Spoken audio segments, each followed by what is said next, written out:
আসসালামু আলাইকুম রহমতুল্লাহি ওয়াবারাকাতুহু। সম্মানিত দর্শক, শেখ হাসিনার যে লৌহ কঠিন শাসন আমল, তাকে অনেকে লৌহ মানবী বলতেন, আমি বলতাম হীরক মানবী। লোহার চেয়েও অনেক বেশি কঠিন পদার্থ হলো হীরক। প্রায় সবাই মনে করতেন যে এই ভদ্রমহিলার মৃত্যু ছাড়া আর কোনো অবস্থাতেই ক্ষমতাচ্যুতি সম্ভব নয়। এই জন্য তারা করতেন কি, সবাই বলতেন যে হে আল্লাহ, শেখ হাসিনাকে জান্নাতুল ফেরদাউস দান করো। আল্লাহর উপরে তাকে ছেড়ে দিয়ে যে আল্লাহ, তুমি আমাদের এখান থেকে, সে যে আমাদেরকে জাহান্নামের মধ্যে রেখেছে, আমাদেরকে এই 18 কোটি মানুষকে জাহান্নামের হাত থেকে রক্ষা করার জন্য তুমি দরকার হইলে একজনকে নিয়ে তুমি তোমার এত পছন্দ তাকে জান্নাত দাও। এইভাবে অনেকে দোয়া করতেন। এটা অনেকটা স্যাটায়ার, আল্লাহর সঙ্গে স্যাটায়ার। কিন্তু আল্লাহ রাব্বুল আলামিন যে শাসক দেন, সেটা শেখ হাসিনা হোক, খালেদা জিয়া হোক, তারেক জিয়া হোক, জয় হোক, কিংবা ইনু সাহেব হোক, এরশাদ সাহেব হোক, জিয়া সাহেব হোক, এটা হলো যখন মানুষ যেমন আচার আচরণ, চরিত্রে, চিন্তা চেতনায়, আল্লাহ রাব্বুল আলামিন তাদেরকে ঠিক তদ্রূপ, তাদের সাথে আরো 100 গ্রেড যাকে বলা হয় ক্ষমতা সম্পন্ন, যোগ্যতা সম্পন্ন, তাদেরকে সেই পর্যায়ের শাসক দিয়ে থাকেন। মানুষ যদি সবাই মনে করে যে ধান্দাবাজি করব, সবাই যদি মনে করে একটু আইল ঠেলে ওর জমি দখল করব, সবাই যদি মনে করে যে খুব সহজে বিয়ে না করে পরকীয়া করব, সবাই যদি মনে করে যে না আমি কাজকর্ম বেশি এটা করবো না, সুযোগ পেলে ব্যাংক ডাকাতি করব, তাহলে দেখবেন যে এই যে মন মানসিকতা, সবাই যদি মনে করে আমরা পরিশ্রম করব না, শুয়ে শুয়ে খাবো, সারাদিন শুয়ে থাকবো, তারপরে খাবো। এখন অবস্থা হলো যে এই শ্রেণীর যারা লোকজন রয়েছে, সেই শ্রেণীর লোকজনের জন্য আল্লাহ রাব্বুল আলামিন ওই রকম শাসক নিয়োগ করেন। তো কাজেই শেখ হাসিনা যে আমাদের শাসক ছিলেন, এটা শেখ হাসিনার দোষ নয়, আমাদের দুই হাতের কামাই। আপনি যদি আল্লাহকে বিশ্বাস করেন, রাসূলকে বিশ্বাস করেন, তাহলে এটাই সমীকরণ যে আমরা যেভাবে চিন্তা করি নিজেদের চরিত্র যেরকম, ওই রকম আমাদেরকে শাসন করার জন্য শেখ হাসিনা যে কতটা জরুরি এবং কতটা গুরুত্বপূর্ণ, এখন এই ইউনূসের জমানাতে আপনারা সবাই হাড়ে হাড়ে টের করছেন। এখন বলছেন যে ঠিক আছে, যে এই লাউ সেই কদু ইত্যাদি ইত্যাদি নানা কথা, ওদিকে আমি যাব না। তো শেখ হাসিনার পতন কেন হলো, এগুলো নিয়ে কিন্তু বিভিন্ন জনে বিভিন্ন কথাবার্তা বলছেন। কেউ বলছেন যে উনি অতিমাত্রায় অহংকারী ছিলেন, কেউ বলছেন যে তার সরকার আকণ্ঠ দুর্নীতির নিমজ্জিত হয়ে পড়েছিল, কেউ বলছেন যে তিনি পুরো রাজনৈতিক সংস্কৃতি নষ্ট করে ফেলেছেন, এবং কেউ বলার চেষ্টা করছেন যে তিনি তার গোপন যে কর্মগুলো, যেগুলো আমরা জানতাম না, এগুলো হয়তো মানবতা বিরোধী ছিল, দেশ বিরোধী ছিল, এবং সরাসরি আল্লাহ রাব্বুল আলামিন এই জিনিসগুলো পছন্দ করেননি। ফলে ওই যে পবিত্র কালামে আল্লাহ রাব্বুল আলামিন যে বলেছেন যে আমি যাকে ইচ্ছা তাকে ক্ষমতা দেই, যাকে ইচ্ছা তাকে ক্ষমতায় বসাই, আবার যখন যেভাবে ইচ্ছা সেভাবে তাকে ক্ষমতা থেকে টেনে হিসড়ে নামাই, সম্মান আমি দেই, আবার সম্মান ছিনিয়ে নেওয়ার মালিকও আমি। তো সেই দিক থেকে শেখ হাসিনাকে ক্ষমতায় বসিয়েছেন আল্লাহ রাব্বুল আলামিন, আর তাকে এই ক্ষমতা থেকে টেনে হিসড়ে নামিয়েছেন সেটাও আল্লাহ রাব্বুল আলামিন। এখানে আমরা যে গণ অভ্যুত্থান দেখি, ছাত্রদেরকে দেখি, এগুলো একটা প্রকৃতির লীলা খেলা। এই ছাত্রদের হঠাৎ করে এত সাহস হলো কি করে? এরপরে বাকি যে সমস্ত মানুষজন শেষের দিকে সে সাহসী হলেন, তো বিশেষ করে গৃহবধূ, সাধারণ শিক্ষক, শিক্ষয়িত্রী, অভিভাবক, যারা কখনোই জীবনে কোনো ঝামেলার মধ্যে জড়াননি। যেমন ধরুন, সেই 5ই আগস্টের অনেক আগে জাহাঙ্গীরনগর বিশ্ববিদ্যালয়ের এক নারী অধ্যাপিকা, তিনি বঙ্গবন্ধুর ছবি, শেখ হাসিনার ছবি নামিয়ে ফেললেন। তিনি একটা বিভাগের প্রধান ছিলেন, তো সেখানে শেখ হাসিনার ছবি রাখতে হয়, তিনি প্রকাশ্যে ঘোষণা দিয়ে নামিয়ে ফেললেন। আমি সেই ভদ্রমহিলার সঙ্গে পরে পরিচয় হয়েছে। একেবারে শান্তশিষ্ট সাধারণ একজন ভদ্রমহিলা, জাহাঙ্গীরনগরের টিচার, কিন্তু তার এই সাহসটা এলো কোথা থেকে? আল্লাহ তাকে ওই সময়টাতে ওভাবে সাহসী করে তুলেছিলেন। ঢাকা বিশ্ববিদ্যালয়ের অনেক শিক্ষার্থী তারা কখনো নেতৃত্বে আসেনি, কোনো হলের প্রভোস্ট হতে চাননি, কখনো প্রক্টর হওয়ার জন্য চেষ্টা করেননি, এমনকি বিশ্ববিদ্যালয়ের শিক্ষক রাজনীতিতেও তারা গুরুত্বপূর্ণ ব্যক্তি ছিলেন না, কিন্তু দেখা গেল তারা নেমে এসেছেন ছাত্রদের সঙ্গে। কিন্তু পরিচিত যারা বিএনপি প্যানেলের নেতা, আওয়ামী লীগ প্যানেলের নেতা, আপনি দেখেন তো তাদের কাউকে এই আন্দোলনের সময় আপনারা দেখেছেন কিনা? সাধারণ মানুষ নেমে এসেছে। এদের হৃদয়ের মধ্যে আল্লাহ রাব্বুল আলামিন একটা শক্তি তৈরি করে দিয়েছিলেন, শাখসিয়াত পয়দা করে দিয়েছিলেন শেখ হাসিনার বিরুদ্ধে। ফলে এরকম একটা ঘটনা ঘটে গিয়েছে। তো যখন এরকম ঘটনা আল্লাহ রাব্বুল আলামিন ঘটান, সেটা কখনো পৃথিবীতে আবাবিল পাখির রূপে আসে, আবার শেখ হাসিনার মতো মানুষ কখনো আব্রাহার বাদশা হয়ে যান, বাদশা আব্রাহা হয়ে যান। এবং এই রকম ঘটনা যখন ঘটে, এইরকম ঘটনা যখন ঘটে, তখন প্রকৃতিতে আপনার যখন পতন হবে, সেই পতনের যে চিহ্নগুলো সেগুলো প্রকৃতিতে ফুটে ওঠে।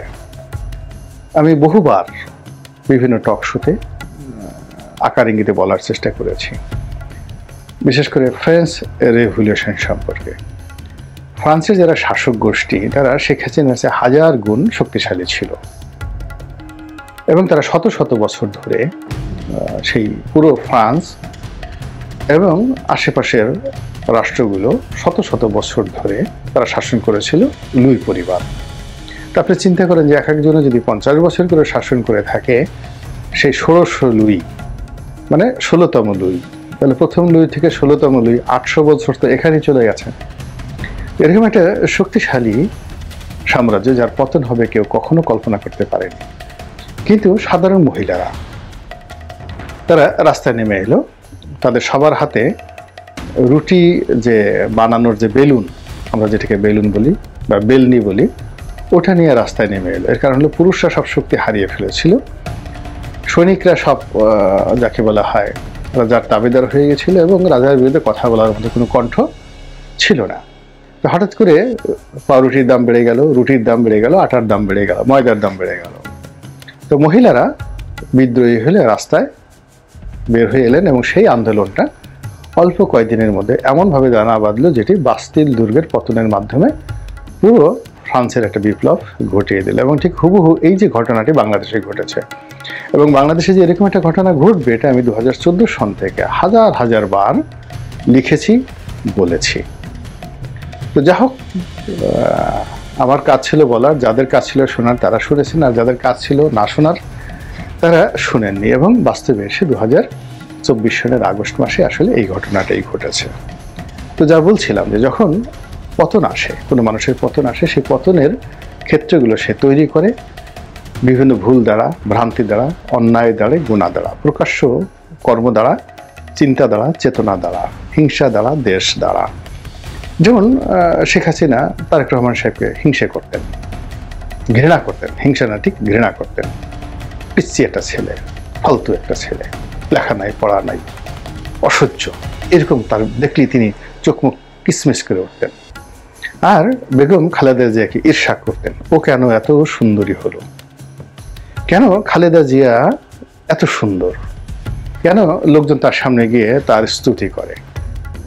এ কারণে তিনি খালেদা জিয়াকে হিংসা করতেন, ঈর্ষা করতেন, আর তারেক রহমান সাহেবকে ঘৃণা করতেন, রীতিমতো ঘৃণা করতেন। এবং এই দুটো তার যে মানবিক সত্তা, এই মানবিক সত্তার কারণে আওয়ামী লীগের অনেক সর্বনাশ হয়েছে, দেশের রাজনীতির অনেক সর্বনাশ হয়েছে। এটা হলো যে ঘৃণা এবং ঈর্ষা থেকে। এরপর হলো ক্রোধ, প্রচণ্ড একটা ক্রোধ। ক্রোধ থেকে অনেক কিছু হয়, আমরা ইংরেজিতে বলি ম্যালিস প্রিজুডিস। তো সেই ম্যালিস এবং প্রিজুডিস, বা কাউকে আপনি শত্রু মনে করেন, একেবারে শত্রু মনে করেন, তো এই শত্রু মনে করার যে মনোবৃত্তি, যেটা কুকুরের মধ্যে আছে, কুকুরই যে সারাক্ষণ ঘেউ ঘেউ করে, কেন ঘেউ ঘেউ করে, তার মধ্যে একটা প্রবৃত্তি, সে অনেককে শত্রু মনে করে, খুব অল্প লোককে সে বন্ধু মনে করে। তাকে যারা খাবার ঠাবার দেয় প্রভু, তার যারা প্রভু, এই প্রভু ছাড়া বাকি সবাইকে সে শত্রু মনে করে। এই জন্য ঘরের মধ্যে আপনি গলায় চেন রাখেন, যাকে রাখেন, সে ঘেউ ঘেউ করতেই থাকে। তো মানুষের মধ্যে এরকম একটা প্রবৃত্তি থাকে, অপরকে শত্রু মনে করার প্রবৃত্তি থাকে। সব কিছুর মধ্যে সে নেগেটিভ খুঁজে পায়, হ্যাঁ বুঝেছি, এর মধ্যে এটা আছে, এটা আছে। জামাত বলতে সব খারাপ, সবাই রাজাকার, সবাই আলবদর, সবাই আশামস, দাড়ি টুপি যাদের আছে এরা সবাই জামাত। এই যে একটা মনোবৃত্তি, এই ম্যালিস এবং প্রিজুডিস, দাড়ি টুপির প্রতি যে ক্রোধ এবং ক্ষোভ, এই সন্দেহ থেকে, অবিশ্বাস থেকে এই বাংলাদেশে আওয়ামী লীগের রাজনীতি তছনছ হয়ে গেছে। এরকম আমি অসংখ্য ঘটনা বলতে পারি, যে ঘটনার কারণে মূলত ধীরে ধীরে ধীরে ধীরে 15 বছর ধরে তার যে পতন, সে পতনের একটা ক্ষেত্র তৈরি হয়ে গেছে। তো যখন হয় এরকম পতনের একটা ক্ষেত্র তৈরি হয় এবং আপনার পতন নিশ্চিত হয়ে যায়, তখন আল্লাহ রাব্বুল আলামিন প্রকৃতিগতভাবে দুটো ঘটনা ঘটায়।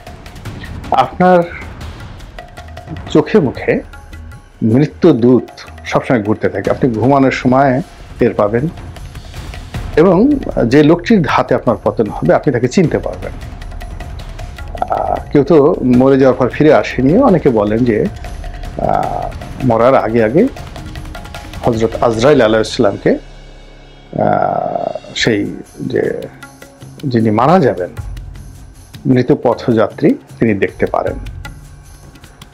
তো তদ্রূপ এরকম যার হাতে পতন হবে সে তাকে চিনতে পারে, এবং ডক্টর মোহাম্মদ ইউনূসকে কিন্তু শেখ হাসিনা প্রথম থেকে চিনতে পেরেছিল, এবং তার প্রেক্ষিতে দেখেন সে বারবার চেষ্টা করেছে, কিন্তু প্রকৃতির কাছে সে পরাজিত হয়েছে, এবং এটাই হয়, সেই ইউনূসের হাতেই তার কিন্তু পতন হলো। এরকম আবার এই যে এখন দেখেন জামাত বাড়াবাড়ি করছে, বিএনপি বাড়াবাড়ি করছে, তারেক রহমান সাহেব ক্ষমতার পাদপীঠে চলে আসার পর্যায়ে চলে আসছেন, প্রধানমন্ত্রী হবে, এটাও শেখ হাসিনা কিন্তু আন্দাজ করেছিল। এটা প্রকৃতি তাকে বুঝিয়ে দিয়েছিল। অথচ তিনি যদি নিজে ঠিক থাকতেন তাহলে এই পরিস্থিতিগুলি তৈরি হতো না, আজকে যে পরিস্থিতি তৈরি হতো না, তার চলে যাওয়ার পরিস্থিতি তৈরি হতো না। দ্বিতীয় যে ফেজ, অর্থাৎ প্রথমত আপনি যখন পতনের দ্বার প্রান্তে যাবেন, আপনার নিজের মধ্যে অনেকগুলো বিষয়, ছবি, প্রতিচ্ছবি সামনে এসে যাবে, যেটা আপনি বুঝতে পারবেন যে সম্ভবত আপনার পতন হচ্ছে। আর আপনার বাইরে, শরীরের বাইরে, পরিবারের বাইরে, কর্মক্ষেত্রের বাইরে কিছু ঘটনা ঘটবে, ছোট ছোট ঘটনা, কিন্তু বিশ্রী, দুর্গন্ধময়, তারপর যাকে বলা হয় সমাজে এলোমেলো করে দেবে। যেমন ফেরাউন জামানাতে হঠাৎ করে দেখা গেল মাছির ভীষণ রকম উদ্ভব হয়েছে, হঠাৎ করে দেখা গেল ব্যাঙ, এমন ব্যাঙ, সেই ব্যাঙের যন্ত্রণায় মানুষ ঘুমাতে পারে না, প্রত্যেকটা ঘরে শুধু ব্যাঙ আর ব্যাঙ। এটা ফেরাউনের পতনের একটা লক্ষণ ছিল। একটা সময় দেখা গেল যে নদীর পানি সব অখাদ্য হয়ে গেছে, লাল হয়ে গেছে, মানুষ মানে পানি আর খেতে পাচ্ছে না, দুর্গন্ধ হয়ে যাচ্ছে, সুপেয় পানি কোথাও পাওয়া যাচ্ছে না। তো সেই দিক থেকে বাংলাদেশের শেখ হাসিনার পতনের আগে অনেকগুলো ঘটনা ঘটেছে। তার মধ্যে 1 নম্বর যদি আপনি বলেন, সেটা হলো ছাগল কাণ্ড। কি একটা ছাগল, 15 লাখ টাকা একটা ছাগল বিক্রি হবে, এবং সেই ছাগল কে কিনলো, তারপরে কে বিক্রি করলো, সেটা নিয়ে যে কিনলো তার সর্বনাশ হলো, যে বিক্রি করলো তার সর্বনাশ হলো, এবং কোনো কিছুই নিয়ন্ত্রণের মধ্যে ছিল না। একটা ছাগলের কারণে দেখা গেল যে পুরো বাংলাদেশে মাথা থেকে ও মাথা পর্যন্ত তছনছ হয়ে গেল। ঠিক সেই যে সূরা বাকারার সেই গরুর মতো ঘটনা, কিংবা সূরা বাকারার সেই যে বাছুর পূজার মতো এরকম একটা ঘটনা। তারপরে আর এক ঘটনা আসলো, সেই পিএসসির প্রশ্নপত্র ফাঁস।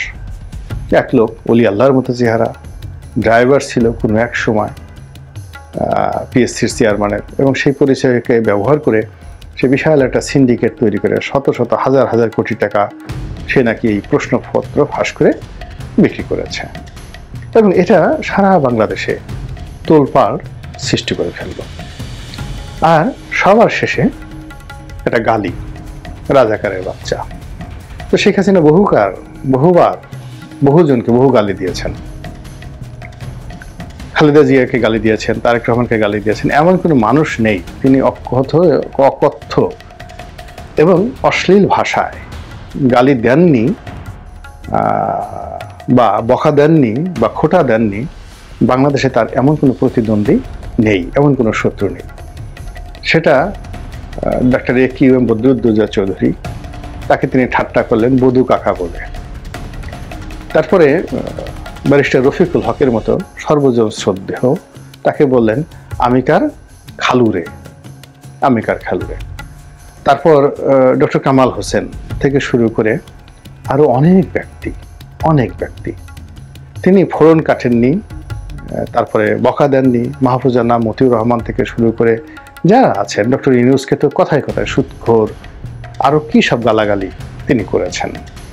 কিন্তু এ সকল গালি কোনো কাজে আসেনি, মানে তার বিরুদ্ধে কোনো কাজে আসেনি। কিন্তু তিনি এমন সময় গালি দিলেন, একেবারে তার সন্তান না, তার নাতির বয়সী রাস্তায় আন্দোলনরত একেবারে সাধারণ শিক্ষার্থী, তিনি তাদেরকে রাজাকারের বাচ্চা বলে যে গালিটা দিলেন, সেই গালিটা এমন তেলে বেগুনে জ্বলে উঠল যে সারা বাংলাদেশের টেকনাফ থেকে তেঁতুলিয়া পর্যন্ত সেটি বিস্তার লাভ করে তার অতীতের সমস্ত কর্ম, তারপরে সমস্ত আমলনামা, সমস্ত বীর